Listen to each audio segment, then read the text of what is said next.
গরিজিয়া উত্তর পূর্ব ইতালির একটি শহর এবং পৌরসভা। ফুলি ভেনেজিয়া গিউলিয়ার স্বায়ত্তশাসিত অঞ্চলে। শহরটি স্লোভেনিয়ার সীমান্তবর্তী জুলিয়ান আল্পস পর্বতের পাদদেশে অবস্থিত। এটি গরিজিয়ার আঞ্চলিক বিকেন্দ্রীকরণ সত্তার রাজধানী এবং এটি পর্যটন, শিল্প ও বাণিজ্যের স্থানীয় জনপ্রিয় কেন্দ্র। 1947 সাল থেকে আধুনিক দিনের ইতালি স্লোভেনিয়ার সীমান্তের পাশাপাশি গরিচিয়া ও নোভা গরিকার একটি যমজ শহর গড়ে উঠেছিল। দ্বিতীয় বিশ্বযুদ্ধের পরে এই অঞ্চলটি নিয়ে ইতালি এবং যুগোস্লাভিয়ার মধ্যে আঞ্চলিক বিরোধ ছিল। 1947 সালে নতুন সীমানা প্রতিষ্ঠা হয়েছে। পুরানো শহর গরিচিয়া ইতালিকে ছেড়ে দেয় এবং নোভা গরিকা যুগোস্লাভের অংশ হিসেবে সীমানা নির্ধারণ হয়। আমি এস.এম. কামরুজ্জামান উজ্জ্বল এখন অবস্থান করছি ইতালির সর্ব উত্তর পূর্ব শহর গরিচিয়াতে।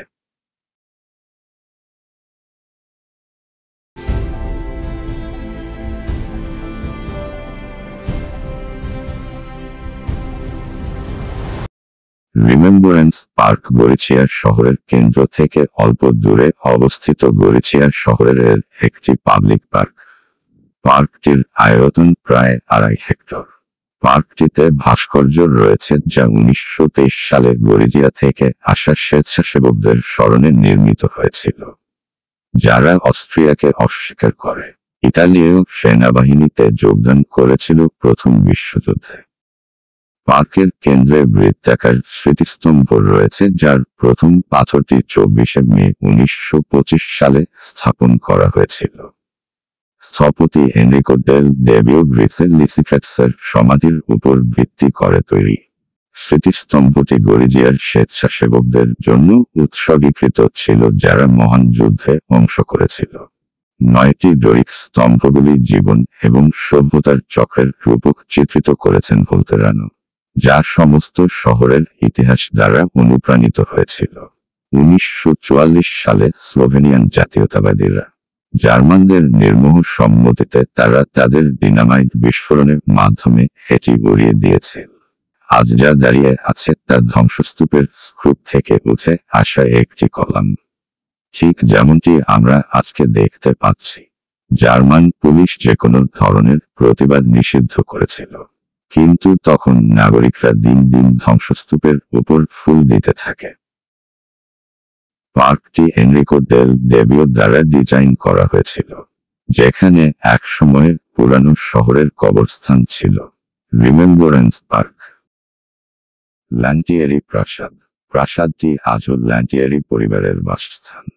গরিজিয়ার সবচেয়ে মর্যাদাপূর্ণ রাজকীয় বাড়িগুলির মধ্যে একটি। শহরের পূর্ব গেটের কাছে প্রায় 1350 সালে নির্মিত। প্রাসাদটি গরিজিয়া গণনার জন্য একটি অতিথিশালা হিসাবে ব্যবহৃত হতো, যেখানে অতিথিরা তারা শিকার, ভ্রমণ, অবকাশ যাপন এবং নাইটলি টুর্নামেন্ট অংশগ্রহণ এখানে রাত্রি যাপন করত। গরিজিয়া লিওনার্দোর শেষ গণনার মৃত্যুর পরে বিল্ডিংটি ডাক্তার পোজোর কাছে দান করা হয়েছিল, যিনি 1505 সালে এটি আন্তোনিও ল্যান্টিয়েরির কাছে হস্তান্তর করেছিলেন। 1782 সালে পোপ পিয়াস ষষ্ঠ ভিয়েনা যাত্রার সময়ও এখানে অবস্থান করেছিলেন। আমি এস.এম. কামরুজ্জামান উজ্জ্বল এখন দাঁড়িয়ে আছি প্রাসাদটির সামনে। খুবই সুন্দর ও চমৎকার পরিবেশ। প্রাসাদটির সামনে একপাশে দাঁড়িয়ে আছে প্রাচীন ঐতিহ্য একটি পানিকূপের আশেপাশের এলাকায় দালানগুলোর গঠন শৈলী মধ্যে যুগের ইতিহাস ও ঐতিহ্যের সাথে পরিচয় করিয়ে দেয়।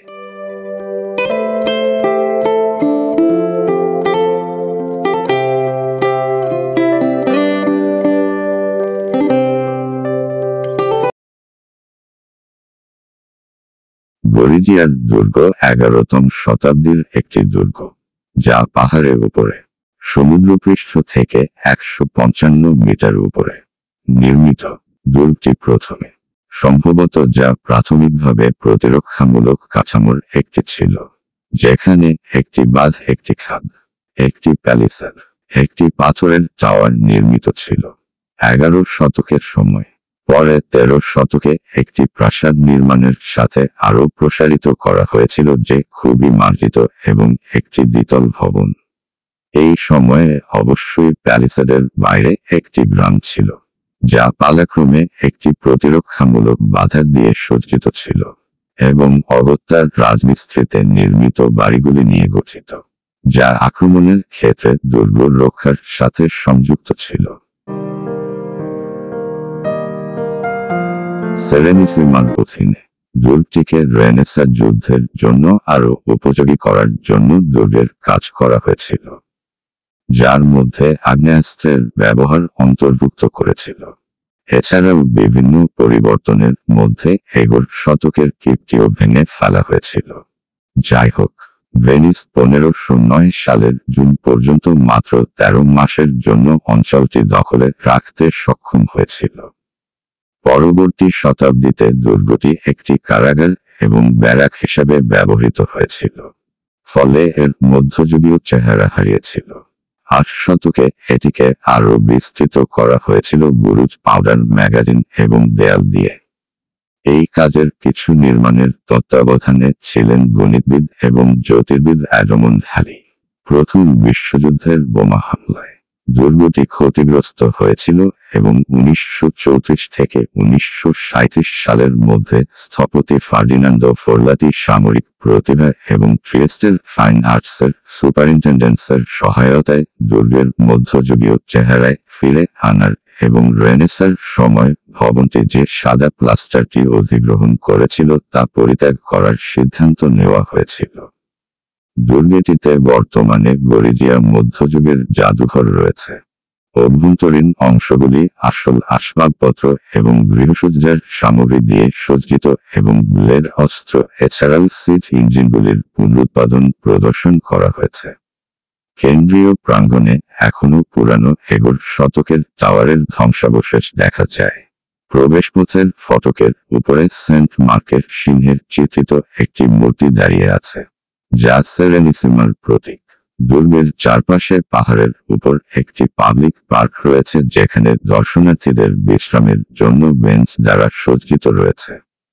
দুর্গের প্রথম চিত্রটি 1307 সালের দিকে আলবার্ট II দ্বারা শহরকে দেওয়া শিলমোহরে অঙ্কিত, যদিও চিত্রটি খুব শৈলীযুক্ত। 1500 সালে গরিজিয়ার ফিফ এবং দুর্গ পবিত্র রোমান সাম্রাজ্যের সম্রাট হ্যাবসবার্গের ম্যাক্সিমিলিয়ান প্রথমের সম্পত্তিতে পরিণত হয়েছিল। লিওনার্দোর প্রশাসক ভার্জিল অফ গ্র্যাবেনের মধ্যস্থতার কারণে এই রূপান্তর ঘটেছিল। 1508 সালে তিনি দুর্গ এবং অঞ্চলটি হারিয়েছিলেন, যা ভেনিস প্রজাতন্ত্রের অংশ হয়ে ওঠে।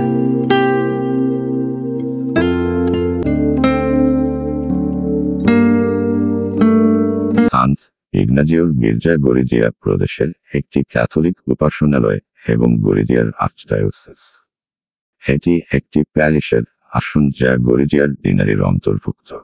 গির্জাটির 3টি স্বতন্ত্র কাঠামো রয়েছে। স্থপতি ক্রিস্টোফ টাউসো প্রকল্পটি নির্মাণ করেছে। সম্মুখভাগের 2টি উচ্চ বেল টাওয়ার, পেঁয়াজের গম্বুজের মুকুট রয়েছে। স্কোয়ারে কাসা টোরিয়ানা দাঁড়িয়ে আছে। বাম দিকে পোর্টালের উপরের কলুঙ্গিতে সন্তানের সাথে সেন্ট জোসেফ রয়েছে। ডান দিকে সেন্ট জন দ্য ব্যাপটিস্ট এবং মাঝখানে একজন লোলার সেন্ট ইগনাটিয়াস। গির্জাটির ভিতরে প্রবেশ করলে দেখা যাবে গির্জাটির মধ্যে সাদা এবং লালচে চেকারোযুক্ত মেঝে রয়েছে, যা 1832 সালের কালো এবং সাদায়ের পরিবর্তে প্রতিস্থাপন করা হয়েছে, এবং ছাদটিতে ওদিনের লরেঞ্জো বিয়াঞ্চিনির ফ্রেস্কোগুলি রয়েছে, যিনি 1891 সালে এগুলি এঁকেছিলেন। 4টি প্যানেলে যা প্রবেশদ্বার থেকে শুরু করে প্রেসবিটারির দ্বারপ্রান্তে পৌঁছেছে। পিয়াজা ডেলা ভিক্টোরিয়া গরিজিয়া দুর্গের পাহাড়ের পাদদেশে অবস্থিত গরিজিয়ার প্রধান চত্বর। আমি এস.এম. কামরুজ্জামান উজ্জ্বল এখন দাঁড়িয়ে আছি গরিজিয়া শহরের মূল চত্বরে পিয়াজা ডেলা ভিক্টোরিয়ায়। 16 শতকে গরিজিয়াও ক্যাসেল পাহাড়ের নিচের জায়গাটি ধীরে ধীরে প্রসারিত হতে শুরু করে, ফলে স্কোয়ারের চারপাশে বিল্ডিং, অসংখ্য রেস্টুরেন্ট ও প্রতিষ্ঠানের তৈরি হতে থাকে।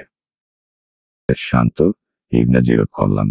কলমটি দান করেছে পোর্সিয়ার কাউন্ট আন্দ্রেয়া এবং 1687 সালে এখানে স্থাপন করা হয়েছিল। কলমটির গঠন শৈলী খুবই চমৎকার ও দৃষ্টিনন্দন, এটি আধুনিক স্থাপত্যের অন্যতম নিদর্শন।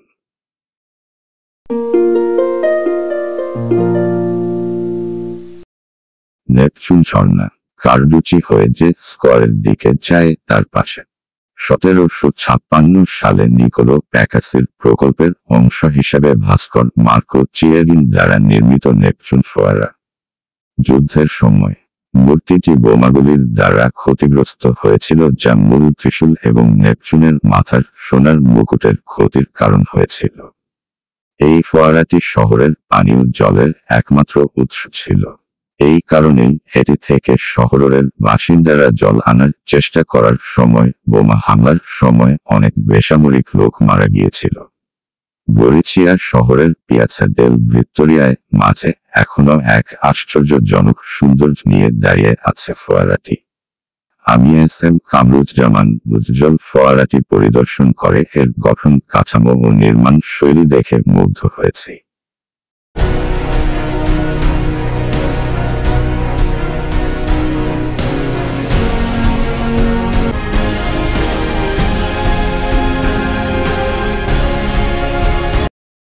গরিজিয়ার জনসংখ্যার অধিকাংশই রোমান ক্যাথলিক সম্প্রদায়ের। শহরটি গরিজিয়ার আর্চবিশপের আসন, যিনি অ্যাকুইলিয়ার প্যাট্রিয়ার্কেটের 3 জন আইনি বংশধরদের একজন ছিলেন।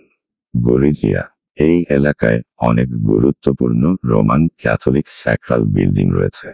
তাদের মধ্যে শ্বেতাগোরা, হলি মাউন্টেন এবং কোস্তানজেভিকা মঠের অভয়ারণ্য উভয়ই এখন স্লোভেনিয়ায় অবস্থিত। 1943 সাল পর্যন্ত গরিজিয়ার একটি ইহুদি সম্প্রদায় বসবাস ছিল। হলোকাস্টে এর বেশিরভাগ সদস্যকে হত্যা করা হয়েছিল। এছাড়াও গরিজিয়াতে একটি লুথেরান সম্প্রদায়ের অস্তিত্ব রয়েছে।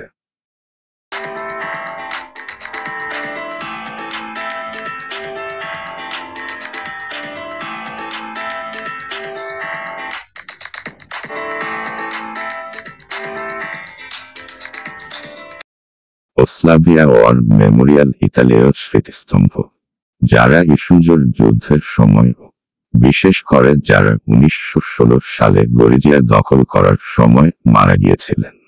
মৃতদেহটিতে 57,201 জন ইতালীয় সৈন্যের দেহাবশেষ রয়েছে। এটি গরিজিয়ার উপকণ্ঠে ওসলাভিয়া গ্রামে 150 মিটার পাহাড়ের উপর দাঁড়িয়ে আছে এই স্মৃতিস্তম্ভটি।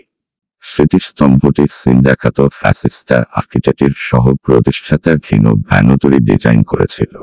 1932 সালে শুরু হয়ে 1938 সালে সমাপ্ত হয়েছিল।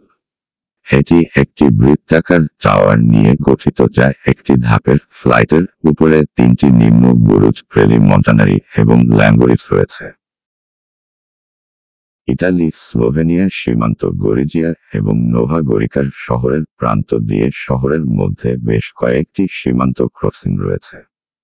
21শে ডিসেম্বর 2007 সাল থেকে স্লোভেনিয়া সেনজেন এলাকায় যোগদানের পর থেকে শহরের দুটি অংশের মধ্যে চলাচল সম্পূর্ণ অবাধ সহজ হয়েছে। বেশিরভাগ জনসংখ্যা ইতালীয় সংস্কৃতির সাথে জড়িত। গরিজিয়া হল ফ্রিউলিয়ান এবং স্লোভেন সংস্কৃতির একটি কেন্দ্র। 1918 সালের আগে ত্রিভাষিক গরিজিয়া গ্রামার স্কুলটি স্লোভেন ল্যান্ডস এবং অস্ট্রিয়ান লিটোরালে ইতালীয়দের জন্য সবচেয়ে গুরুত্বপূর্ণ শিক্ষা প্রতিষ্ঠানগুলির মধ্যে একটি ছিল। বর্তমানে গরিজিয়া বেশ কয়েকটি গুরুত্বপূর্ণ বৈজ্ঞানিক ও শিক্ষা প্রতিষ্ঠানের রয়েছে। আমি এস.এম. কামরুজ্জামান উজ্জ্বল, যেখানে আছি জায়গাটি ইতালি ও স্লোভেনিয়ার বর্ডার এলাকা। কাটাতারের এক পাশে ইতালি, অন্য পাশে স্লোভেনিয়া। আপনারা যে সুড়ঙ্গ পথটি দেখছেন, আমার বাম পাশের সুড়ঙ্গটি ইতালির ও ডান পাশের সুড়ঙ্গটি স্লোভেনিয়ার। আজ এই পর্যন্ত, আল্লাহ হাফেজ।